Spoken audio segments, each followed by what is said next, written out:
Blessings to you. Blessings to you. Thank you so much for joining me. We're just giving folk a little while longer to join in. If you can take the time to share the video, tag somebody in it. Good morning. Good morning. I will greatly appreciate it on this morning as people are beginning to come in. We just going to welcome you on this morning and tell you that it is an amazing day to be alive. Any day above the ground, I'm telling you, is wonderful. I am Pastor Deidre Samuel McLeod. I am the pastor of the awesome ministry right here in the great city of Hartsville, South Carolina. I'm telling you, we're doing some awesome and amazing things. This is the place that you can be different in order to make a difference. I'm telling you, we making some changes in the lives of the people of God. I believe in doing what God has called us forth to do. And I'm telling you, we full throttle. We're not holding back. We going all the way in to make sure that God is pleased, and that the people are edified on this morning. I am also the online facilitator of the Daughters of Zion online ministry. If you're not a part of it, I'm telling you, join in where we have an amazing women's ministry, a amazing women's community where we can talk about things, declare things over our lives, where we share videos and posts. There's an awesome conversation I believe I'm going to start on today, and just to kind of hear some things from the women so that we can start just talking more, building each other up.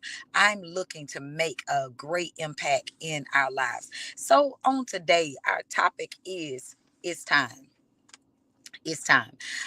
As I was thinking on this morning about what to share about for Quick Word Tuesday, what to give the people of God to make a change in their lives.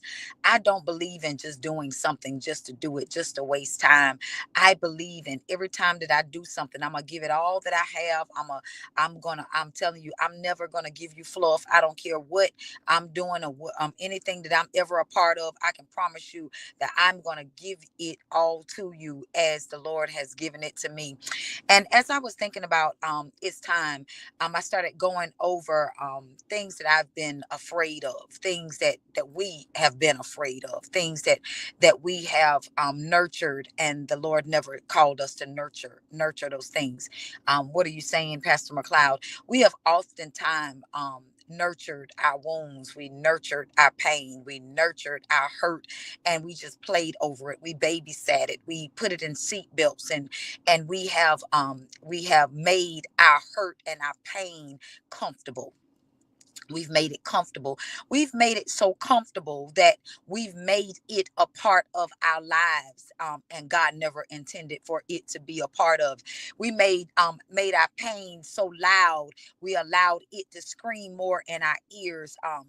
We allow the fear to scream in our ears more than we've allowed our faith to actually speak to us. We talk about faith. We shout about faith. We dance about how we got to have faith. And we know that the scripture even declares that it's impossible to please the Lord without faith. But oftentimes we will still patty cake and give our fear a bottle. We'll give it a pacifier. We'll put receiving blankets all over it, and we'll nurture that thing until it begin to grow into something even bigger.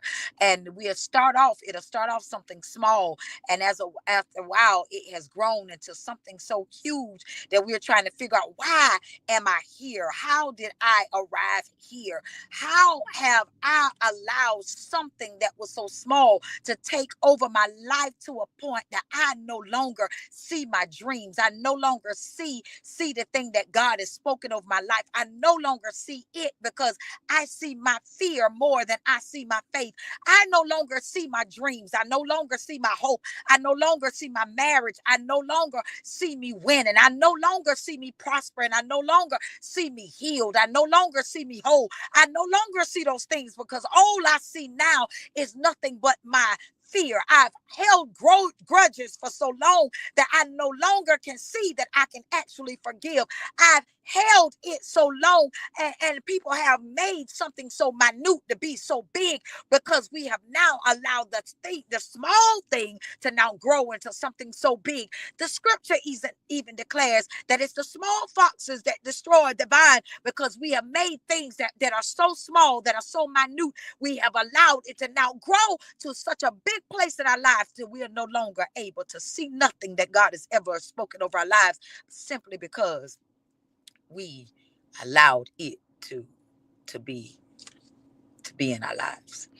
um I was thinking on this morning, God, it's time. It's time. It's time that we grab a hold of our bootstraps and really get up from off of our place of fear. It's time. We every year we talk about what we're gonna do. Every year, we talk about we're gonna work out. We talk about we're gonna eat better. We're gonna get in our word. That we're gonna really seek the face of God. Every year, we make up all these things. But what has kept us in the same place over and over and over again? What has kept us there? Fear. Fear. I was listening. I was listening at somebody, a pastor. I think he was speaking not long ago, and he talked about how we can't win because because we have gotten injured or hurt, and we begin to babysit the wound until we no longer can fight effectively. Um, who hurt you that you are so afraid of giving your heart to somebody else because of what somebody else did to you? Who bled on you? That it has caused you to be covered in their blood and covered in their pain until it made you too afraid of giving somebody else a chance because of what somebody else have done to you. Who violated you as a child? Who raped you? Who molested you and made you feel like that it's okay to be with the same sex because somebody in my family violated me? And who made you afraid to love again? Who made you afraid to hope again? Who made you afraid to step out of the boat and live the life that God has called? Who placed their fears upon you until you can no longer move and operate? Who did it to you? Who did it to you? God is saying it's time. Mm, It's time. It hit me like a ton of bricks, because even things that I thought that I've gotten over, um, um, I smelt the scent of the pain that I felt, or the fear that they put in me when I was a child. They put the fear in me and made me afraid because of torture, and because of the things that they said about me, the names that they called me, that the way that they made me feel. And I thought that I was protecting myself, so I put up a shield and don't put myself in certain situations, even though doors was opening for me, and I refused to walk in it because of how people made me feel. And God was saying to me, it's time. It's time. You will never know the water that you'll be able to walk on, Peter, if you don't ever step out of the boat. Don't allow people to put their fears and their pain on you to make you feel like that you can't go further. We've actually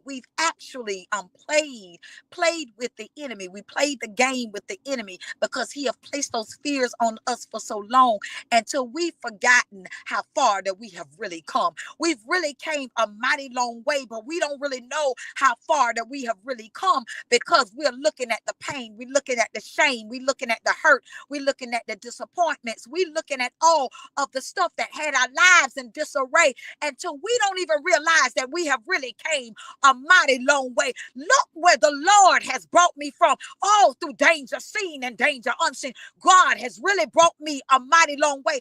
And because I might not be where I think that I ought to be, I still got to be grateful that God has still brought me from somewhere. I know that I'm not the Dee Dee that I used to be. I know that I'm not the crybaby that I used to be, that people used to hurt my feelings and made me feel so small that I always felt like that I had to always prove myself. No longer do I have to feel like that. God is saying, it's time. It's time. It's time that you be who I called you to be. It's time that you walk in the thing that I've now called you to walk in. They had no right to make you feel the way you felt. But I'm telling you on today that it's time to let it go. It's time to let go of the grudge. It's time to let go of the anger. It's time to let go of the rage. It's time to let go of the pain, because I'm telling you, if you continue to hold on to it, you will continue to eat up the time that you have left. That's what God said to me. You will eat up the time that you have left. Sister Tanya Hudson, I felt the same way. I I felt the same way. There were moments that I had people to die in my family, and I couldn't even grieve them, because I all I could think of was the pain that they inflicted upon me while they were living. I remember how they made me feel. I remember the things that they said to me. And I thought that I'd forgotten. I've gotten to a better place in it. But sometimes you haven't really healed from it. You just put yourself in a different environment. And because you put yourself in a different environment, it was never exposed because you wasn't around them. How you know that you really healed? Because I no longer have to put on a facade when I go around the people that hurt me. My heart no longer races being in their presence because of the fear that they inflicted upon me as a child. I can now walk in his amazing grace and be around them and no longer feel no type of way. Um, yes, Sister Monique, I have to. I have to. I have to. But it's now. It's time. It's time to let it go. It's time to let it go. I watch our family being broken up because of grudges, because of pain, because of lies, because of deception. I know I'm not the only one, because we all got it in our family. But I'm telling you, it's time. It's time to stop nurturing that pain. And now it's time to go forth without shame. I couldn't help what has happened, but I'm no longer that person. I've actually come a long way. And that's what you have to say to yourself. I've come a long way. I'm no longer how I once saw me. I'm no longer the person that they once saw. It's time. It's time. So I say to you on this morning, get up from there. You have already served longer than you should have in that place of hurt. You already served long enough in that place of pain. I hope I'm pronouncing your name, Sister Juanita Burnett. It's time. It's time. It's time. I was the black sheep too. I was too. But it's time to let it go. It's time to move on. I'm not what they try to label me as. I've served my time there. Yeah. Now, Minister B, it's time to serve in purpose and on purpose. Yeah, I hear you. It's time. It's time to get up. I'm telling you, we'll spend so much time waiting and trying to serve in a place like the woman of God says, that does not serve our purpose at all. I have too much work to do. You do too. To sit around and allowing what somebody else have done to you to continue to beat you down. Some of those people that have hurt you, they're dead. Some of them have moved on. Some of them are living their best life while you over there all broken up, busted up, frustrated, aggravated. It's time to move on. It's time for you to live your best life. It's time. It's time. Only way that your latter will be greater than your past is that you got to be willing to walk out of the jail cell. The door is wide open. The jail cell is wide open. Nobody's keeping you in prison no more. You're keeping yourself. I forgot the medical term of the name that that there was a young lady that was kidnapped. She was a young girl. She got kidnapped. She was raped and abused for years from a child. And after he had raped her and did all kind of stuff to her, ever since she was a little girl, she had already grew into an adult. And he knew that he had so much power and control over her mind that he would leave her working in the yard and doing things because he knew that she would not run away. The jail cell was open, but because he had already manipulated and controlled her mind, she still stayed in a place that the door was open for her to run away free. You're free. You don't even know how free you are. The jail cell being open, you kept yourself in prison because they have manipulated you to make you feel that you are not worth it, that you don't deserve better. Yeah, it's control, but I'm telling you, there's a medical term. I'm going to find it. I'm going to find it and I'm going to put it on here. But there's a medical term that, and I'm telling you that and it's actually, that's how come people, okay, thank you, woman of God. Here it is right here. They have controlled them so much that freedom is actually there. That's how come people think that people actually fall in love with their molester, that they're rapists. They don't fall in love with them. It's a sickness. They have controlled them and manipulated their minds so until they have actually got full control over them, possession over them, and they don't even know that they deserve better.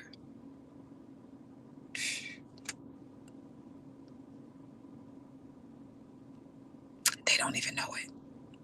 I'm telling you, I I, I want all of y'all to go do a study on that. Um, I'm not sure on how to pronounce it, but I've been reading up on it. I've been studying up on it. Stockholm syndrome.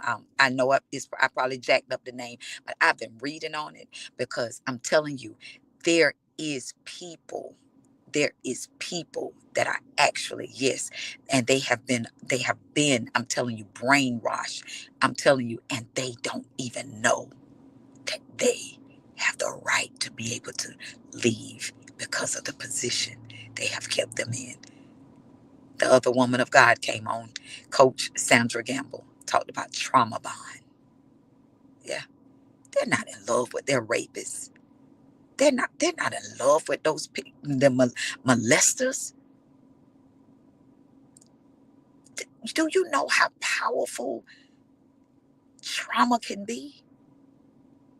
Do you know, you gotta know how powerful it is that some of us are in our 40s, 50s, 60s, 70s, 80s, and we're still traumatized, even in our 30s, of what somebody did to us when we were 5.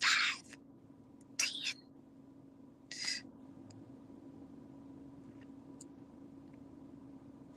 I'm telling y'all, it's time.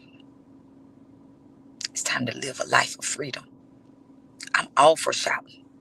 I'm all for dancing. I'm all for worshiping. I'm all for praising. I'm all for prayer. I'm all for it. But I'm telling you that there are some things that we cannot dance our way out of. There are some things that we got to forgive. Not only the person that did it to us, but also forgive ourselves. We need counseling. I went to a counselor. We need counseling. I have a women's ministry where I actually ask them to declare along with me. And I have people that will only come on there and just say amen. Some people will only just like the post because they don't even understand the power of their words. Because they're not taught that I can speak something over myself. I have the right to declare that I'm free. I have the right to declare it, to call those things that be not as though they already are. I have the right to speak it into what I see it. And I have people that show up in the ministry and don't even understand the power that they have to come out. Y'all, I'm telling you, it's time. It's time. Stop thinking that you're crazy. Stop. They made you think you were crazy. I had people that actually made me think that I were crazy.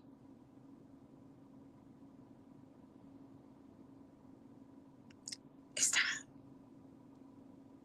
It's time. It's time to get up from there. You're right. You're right, Coach Campbell. People won't get help. And help be right there for them. But they won't do it. We have empowerments. We have classes. And people won't join.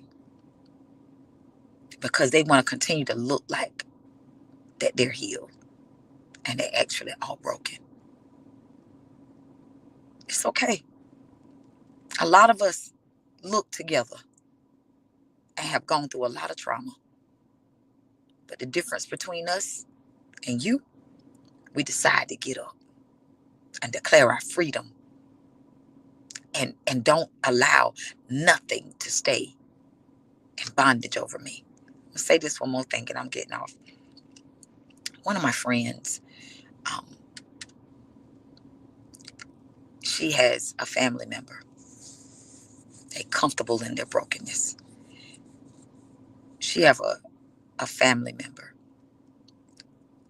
And to see her now and to see her when I first met her, it's like two different people. She had went through something very traumatizing in her life until she don't even know how to pick up the pieces and go on with her life. When I tell you, looking at her is heartbreaking. And the sad thing is, she don't want the help.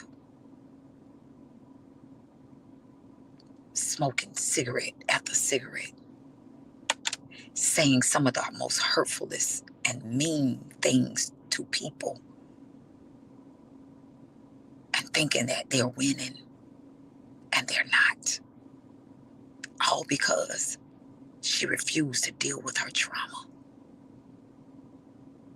And when you don't deal with your demons, I promise you, hear me good, your demons will deal with you. Your demons will deal with you. I'm telling you, it's time. It's time to come out of that broken place. It's time to walk in a place of healing. This is not the life that God has for you. It is not. I pray that you have been blessed. I pray that you have. I'm trying to fit in my schedule right now. I want to do, I want to do, it's going to be,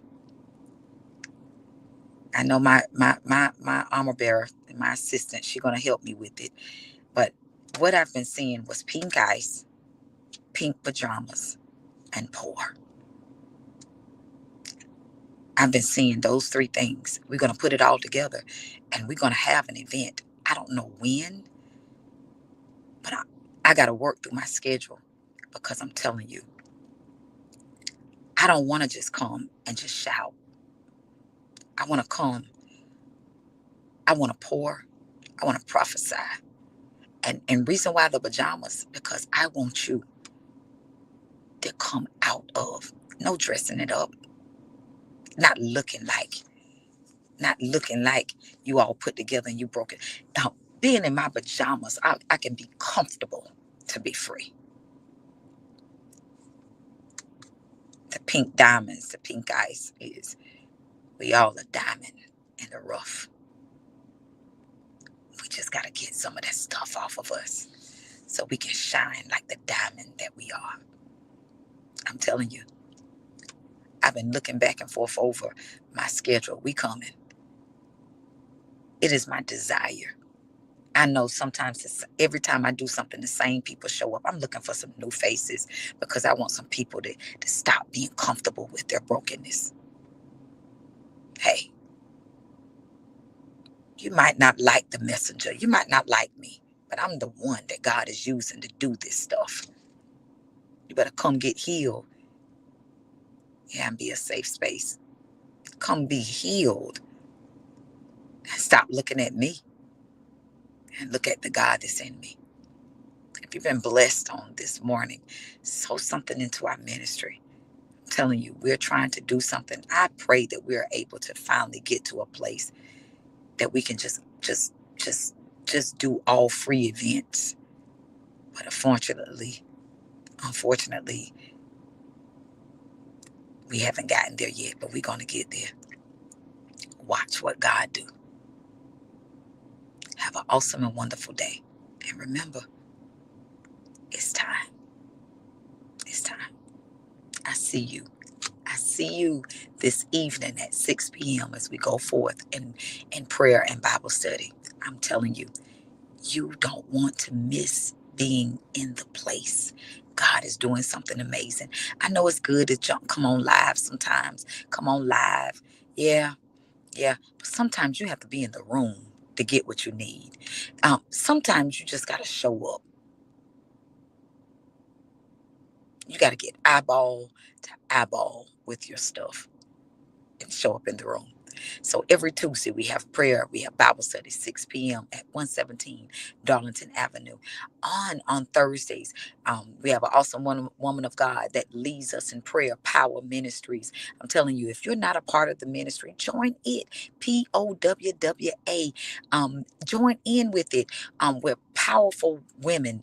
I forgot all of her words of our acronym. I'm telling you, but it's powerful women where we come together, we pray, and we avail. I'm telling you, God is doing some amazing things. Join me back Friday morning with prophetic intercession at 6 a.m. I'm telling you, I tap in and go forth for what I know. I'm telling you, we got to go for broke sometimes. We be trying to leave too much stuff on the table. Look, I ain't trying to leave nothing left on the table. I'm believing that God is able to do exceedingly and abundantly above all that we are able to ask or think. And then Marriage Matters is always on Mondays at 7 p.m. I'm telling you, join in. These young people, they have something awesome to say. And if you're not a part of it, join their ministry. Join their ministry. Marriage Matters. And I'm telling you, it's time for us to walk in a place of healing across the board. Let's stop looking like we got it together and really have it together. I pray that you've been blessed. Have an awesome and wonderful day. And to God be all of the glory.